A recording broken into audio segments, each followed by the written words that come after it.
Hello there guys, and welcome back to the channel. So quite a lot of interesting things. Obviously I know most of you are mainly interested in Banquet, but let's just break down the entire stream first. So they did mention AI 2.0 hoping to be in beta in 2026, so that didn't kind of like fill me with much confidence, but that is only the slower start of the stream. Again, quite a few interesting and exciting things to share for this stream.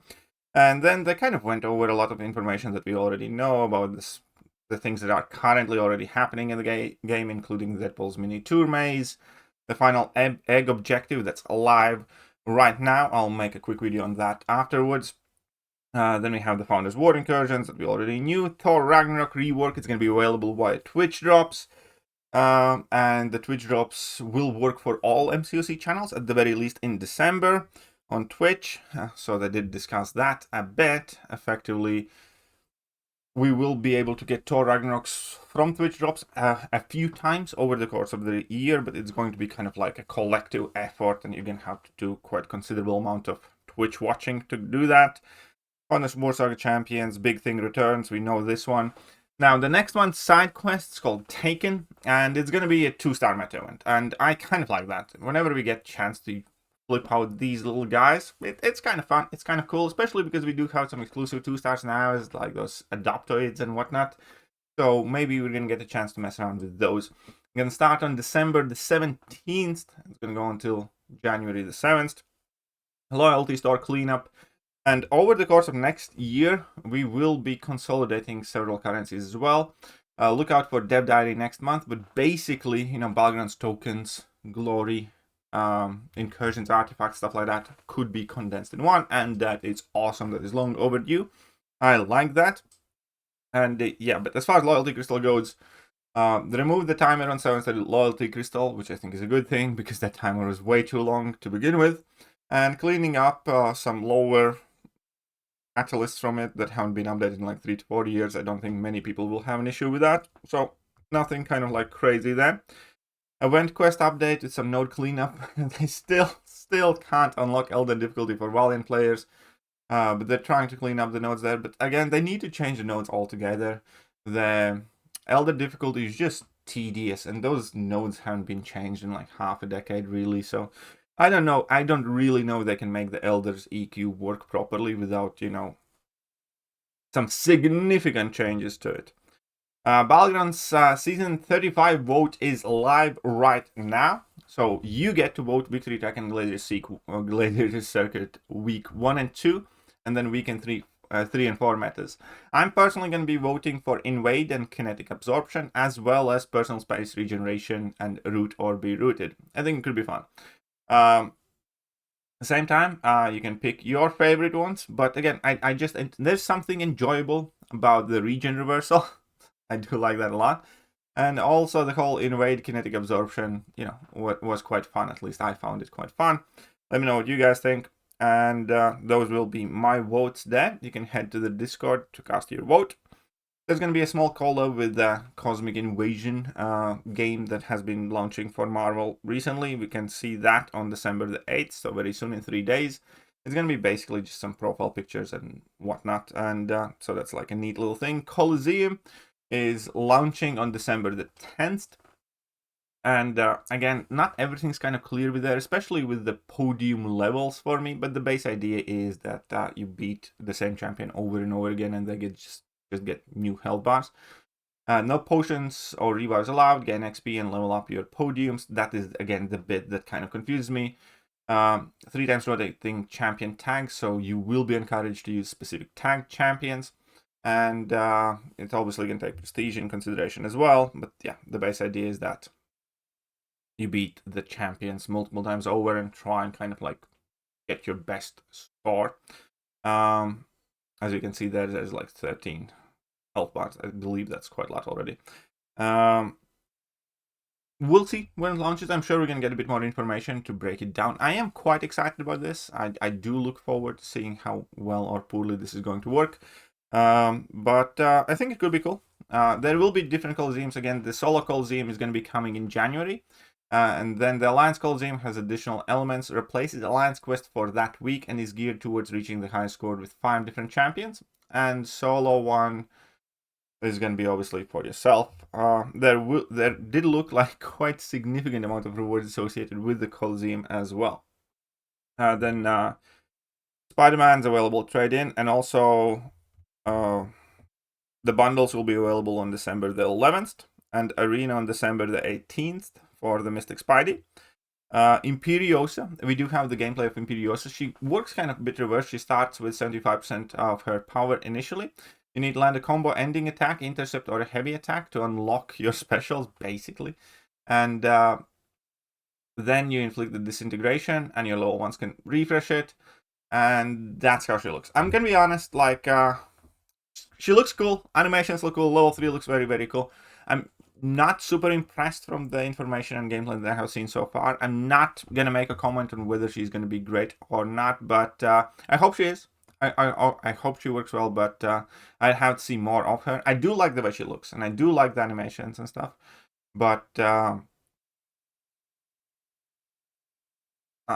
not kind of like blown away by that. So Fractured Power Bar starts 75% of max power. Power locks self at the start of the fight, removed on intercept and combo ending attack and heavy attacks as well, I believe.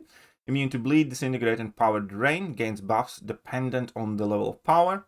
Corrosion buff on special 3, and refreshes 3 damaging effects on special 1. So basically rotation is level 3, and then level 1s to refresh it, or, you know, double level 3s for longer fights. That's the final 8. Idol. We do have the Buff Punisher, but Buff Punisher, again, before you get to anything else, that's going to be like an exclusive chase reward in the Banquet, where you'll have a tiny chance to get him from the Banquet crystals, or he's going to be in the ranked rewards. So majority of the people will not get access to him for a very, very long time, just like, you know, Jessica Jones and stuff. But his kind of point largely would be, you know, dropping specials in opponent's block. Especially against villains, you just kind of build up level 2 and drop those in block, gain power, and inflict bleeds through the block. And that's how he works. He does have a multiple of indestructibles. They didn't really discuss it too much, but basically I think I have a feeling he's going to be primarily a defensive champion. It looks cool though. Looks quite decent. I'm definitely way more interested in him than I am with Imperiosa, but it's a shame because I'm likely not going to be able to get him for quite a while either. But he doesn't look half bad, I'm going to be honest. I look forward to finding out more about him. So indestructible passives at 33% health interval. So that's kind of similar like with Deathless Thanos. Grit passive when intercepting or punishing a special. That is useful. Critical hits inflict bleed. When a bleed expires, chance to inflict a bleed passive. Gain physical resistance on light attacks. A chance to gain fury when gaining physical resistance. Gains bonuses against villain champions. Gains power if special 2 hits into opponent's block. And specials can crit through block. Could be nice. That we already knew. So this is the Banquet champions we knew, and the 2 new announced Banquet champions. First of all, in the milestones and objectives, these guys will be present. These are the ones that we knew, and this is one of the most hyped things. I'm gonna be honest, this is very, very hyped. First of all, the mutant is X23 rework, and X23 rework, I like the way she looks because she replaces her bleeds with raptors against non-tech bleed immune champions. That's cool. And the second thing is her frenzy looks insanely fun. She has access to pursuit. Again, punishing specials or intercepting, she activates pursuit. And then, I mean, like, look at that. 1 second. Okay, so that's the pursuit. When she enters the frenzy, you can activate that, and then you can kind of spam your level ones for forever. Just kind of like that Quicksilver speed up combination. That's kind of like Frenzy where she goes ham smacking lights. I love that. That looked so badass. That looked really, really cool. And look at the bleeds, look at the damage, and look at her absolutely tearing in through those champions. So that was very, very fun. So critical hits inflict bleed passives, raptures against non-tech bleed immune champions. Pursuit on intercept and special punish, builds frenzy and cashes it in for different effects. Eviscerating stun for rapid non-stop light attacks. Marked passive against skill champions. That's also very cool. So obviously, you know, bypass the new punishers in this death, I guess. and also Thekiryu Second Life. So she looked cool. I'm excited. I want to play with her. There's no other way. I don't know everything about her, but she looked more interesting and fun than, you know, let's say Imperiosa did, and I'm definitely more excited for her. The Cosmic Champ is Hulkling. There's no other way to put it. The Cosmic Champ is Hulkling. I thought they would save him for the, you know, the next Heart of Fire event, but he's here, and that's also very exciting, very hype, and I'm very, very happy with that. Now, the Banquet box immediately got a lot better. The box got a lot better. So, there's also going to be an anniversary calendar. Don't miss anniversary calendars to celebrate 11th anniversary, to kick off the Asgardian Gala. Log in for a supply drop, to interior progression, including rank up resources, Gala crystals, and Glorious Guardian Selector. So that's nice. But the Banquet. So, 3 milestone events: Solo, Realm, and Alliance, where you collect the points. Holiday Accolades will return. Anniversary Calendar from December the 10th to 17th. Holiday Sale on December the 23rd. Holiday Gift on December 24th. New Year Arenas December 1st till January 7th. And updated Banquet Crystals. And the Banquet event looks a lot better this time around. So Superior Banquet Crystal will feature 5 items now. Number 1 is going to be the main prize. Number 2 is going to be Tier 3 Alpha, Tier 6 Basic, or Tier CC Catalysts or Fragments. A small amount of 7-star Rush Titan Shards is going to be number 3. Relic Alloy Fragments, and Gold or ISO. So that is going to be in every Banquet Crystal. We don't have the exact percentages and what the main prizes will be. However, what we do have is the Jubilant Crystal, which I think could be a fun solution. So this crystal contains the greatest items in the contest and could be effectively called the jackpot from the Banquet event. Few examples being the Nexus Titan Crystal, full tier 7-star Basic Catalyst, First Appearance Founders Keepers Crystal, which is the 6 champions of Scorpion, X23, and yada yada yada. And that's drop rate is 7.77%. So that's a very huge drop rate. That means on average every like 15 crystals, every 13 crystals should get you 1. But it also is subject to the Grandmaster's Grace, where every 15 Banquet Crystals you are guaranteed one of these Jubilant Crystals. So that is definitely quite exciting.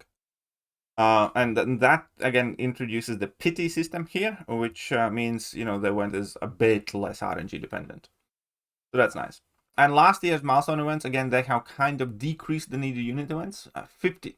They keep in mind they say key values. They do not say the final milestones. So we'll see what is the total needed one. However, 10,800 net unit cost will get you 3 box keys for the champions that we mentioned, for the, you know, chance at Hulkling, X23, Jane Foster, and stuff like that. And 15,600 net units will give you Kingpin and Absorbing Man Selector in the Realm event. So there you go. You need 15,600 units to get Kingpin or Absorbing Man, and 10,800 units to get 3 of the Banquet champions. Take it as you will. 2025 holiday sale is going to start on December 23rd. Bonus items in all unit packs, plus 50% bonus units in all unit packs. Features Founders Keepers box keys as well. Web store milestone track, focused on Founders Keepers items, as in like specific Sig Stones and Awakening Gems and rank up, you know, materials for those champions in the Founders Keeper box.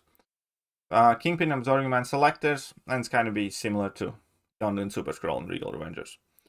Rank rewards are also kind of updated and expanded. Like now, top 600 players will get a 4 to 5 rank up gem crystal, and hopefully more valuable rewards trickle down as well if you do not whale out completely. And the art is very, very cool. The art is very cool. But yeah, the Banquet looks a lot better. X23 looks awesome. Hulkling is a welcome news to the event as well. So that is December. Let me know what you think, and I'm going to catch you guys soon. Bye-bye. Hello there, guys, and welcome back to the channel. So we have all the information about